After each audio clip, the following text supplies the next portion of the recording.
Salut à tous, le journal du foot de ce mercredi 18 novembre. Les Bleus terminent l'année 2020 par une victoire. Succès 4-2 de l'équipe de France contre la Suède au Stade de France dans le cadre de la Ligue des Nations.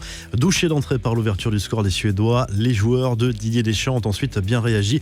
Olivier Giroud s'est offert un doublé et fait taire les nouvelles critiques entendues ces derniers jours. Pavard et Coman ont marqué également.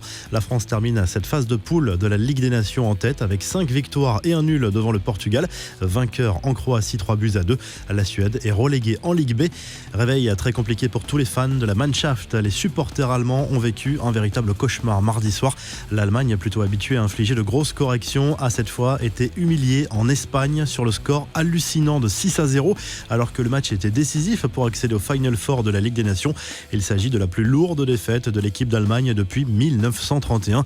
La presse allemande évoque un désastre qui ne peut pas rester sans conséquences. Joachim Löw se retrouve en première ligne des critiques en Allemagne. L'avenir du sélectionneur allemand en poste depuis 2006 est menacé. Certains anciens réclament le retour des cadres écartés par Joachim Löw comme Thomas Müller, Jérôme Boateng et Mats Hummels. C'est le dossier chaud du moment à en croire la Cadena Nasser. Le dénouement est proche pour l'avenir de Sergio Ramos, le défenseur du Real Madrid que certains médias espagnols n'avaient pas hésité à envoyer au PSG, devrait finalement prolonger son bail de 2 ans. Le capitaine du Real et Florentino Pérez sont sur le point de trouver un accord financier sur le futur salaire. Le club merengue espère annoncer la signature d'ici la fin de l'année après un dernier détail financier à régler. Ramos qui s'est blessé avec la sélection espagnole. Le défenseur central a été remplacé juste avant la pause contre l'Allemagne après une douleur ressentie au niveau de la cuisse. Le Real s'inquiète forcément à l'approche du retour de la Ligue des Champions. Direction à l'Amérique du Sud avec la suite des éliminatoires du Mondial 2022 et le Brésil qui continue son sans faute. La Seleção s'est imposée en Uruguay 2-0 grâce à des buts d'Arthur et Richarlison.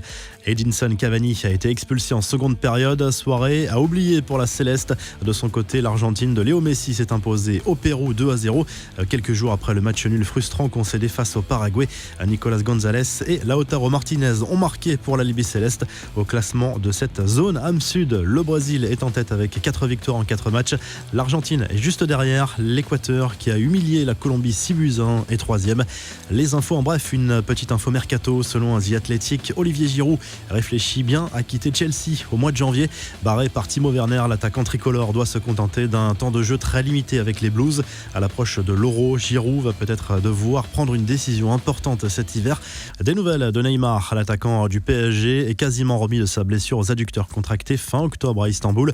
Le club parisien espère le faire jouer au moins quelques minutes à Monaco vendredi soir pour reprendre du rythme avant la Ligue des Champions. La rumeur circulait depuis quelques jours, cette fois c'est officiel. Le match OM Nice, initialement prévu samedi au Vélodrome, a été reporté en raison de multiples cas positifs au Covid dans les rangs des Aiglons.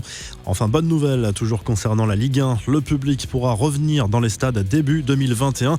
Pas comme avant, mais c'est un début. Il faudra respecter une jauge maximale qui sera proportionnelle à la capacité des stades. La revue de presse, le journal L'Équipe consacre sa une à Olivier Giroud, auteur d'un doublé contre la Suède en Ligue des Nations. Fantomatique contre la Finlande, l'attaquant de Chelsea a marqué des points cette fois pour son avenir en bleu et prouvé qu'il était toujours indispensable, au moins dans le groupe France. Avec 44 buts en équipe de France, Giroud se rapproche un peu plus du record de buts en bleu de Thierry Henry. En Espagne, la presse est bien sûr unanime pour encenser la Roja, vainqueur de l'Allemagne 6-0 mardi soir.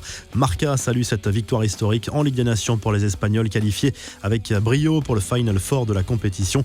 Même son de cloche pour le quotidien Sport qui salue ce succès historique. Ferran Torres s'est offert un triplé lors de cette rencontre. Les Espagnols qui envoient un sacré message à 7 mois de l'Euro. En Italie, la Gazette dello Sport évoque notamment le prochain mercato de l'Inter Milan. Un échange Paredes-Eriksen est envisagé par les Nerazzurri dès le mois de janvier. Milik intéresse toujours le club lombard. Tuttosport se penche également sur le mercato avec David Alaba à la une du quotidien sportif. Le latéral du Bayern sera libre en juin prochain. Plusieurs cadors européens sont sur le coup, dont la Juventus Turin, Manchester City, le Real et le Barça, entre autres. Vous retrouvez l'actu foot sur topmercato.com, l'appli Top Mercato, et à très vite pour un nouveau journal du foot.